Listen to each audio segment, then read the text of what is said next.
Let's take a little flashback, shall we, for a moment? Just peek in one of the stupidest commentators that have an opportunity to express themselves. Please. I'm curious as to what Matt Walsh is up to these days. We're now all on our house, like he is, talking out of our asses, like he does. Here he was. Now, this is, to be fair, this was almost 4 weeks ago. 4 whole weeks ago,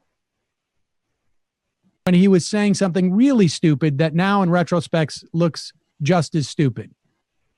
And look at that. Every year, before I even had a beard that looks like his. That we allow people to drive their cars, 30 to 35,000 people will die. And across the world, it would be 1 million people or thereabouts. And there will be tens of thousands more, if not hundreds of thousands more, I don't know, who are seriously injured, maimed, or crippled in car accidents. We know that is the cost of having our cars. And yet, nobody says, let's get rid of cars. And so the calculation we have made, the bargain we have made, the deal we've made is those 35,000 dead are a price worth paying so that we can drive. We don't want to put it that way. We don't want to think of it that way. We're not saying that it would be worth it to actively kill 35,000 people to like appease the gods or something so that we can drive. That's not the point. Okay. We're not saying that we should go out and kill 35,000 people ourselves in order to drive. What we're saying is if people drive, 35,000 people or thereabouts will die. We don't want them to, but they will. And although we're very sad about that, we will accept that side effect. And then we bring that over to the COVID-19 discussion and we say, okay, in order to preserve our economy, we know what we're willing to accept in order to preserve our ability to drive. What are we willing to accept in terms of a death toll in order to preserve our economy and our way of life and our livelihoods? Our cars, along with our homes and our retirement savings and the food in our fridge and everything else. What are we willing to accept there in terms of risk, in terms of potential death toll? It's got to be way over 35,000.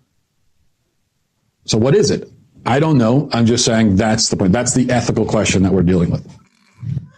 I'm just asking questions. I'm just asking questions. Now, of course, this dum-dum at the time didn't sort of calculate the idea that like, well, I'm giving you all these numbers that we can predict what they are. Now, he clearly couldn't predict what the number of deaths we were going to have with coronavirus because we're already 10,000 over where he said we would be or what would be the actual thing. And had he had any inclination that it was going to be over that number 3 weeks after he made that stupid video, he wouldn't have chosen that number.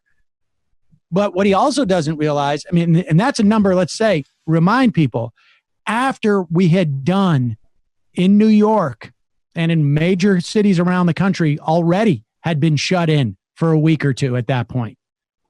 And so the number would have been exponentially more. And because we just came underneath the capacity of our hospital system in New York State, which had to be basically nationalized on a state level, the government had to take over the entire hospital system to make sure that that number stayed just below what our capacity was as a complete New York State hospital system, private and public. That number would have been much higher if we couldn't treat all of the people over that amount who came in. So I wonder if that guy gets it now. I actually think... Yeah, I doubt it. But what I kind of think was funny, this is a narrow point, but when he's setting up that stupid analogy and he says, and he's talking about car fatalities and he's saying, but we are obviously not specifically setting up people to have a certain number of car accidents to appease the gods.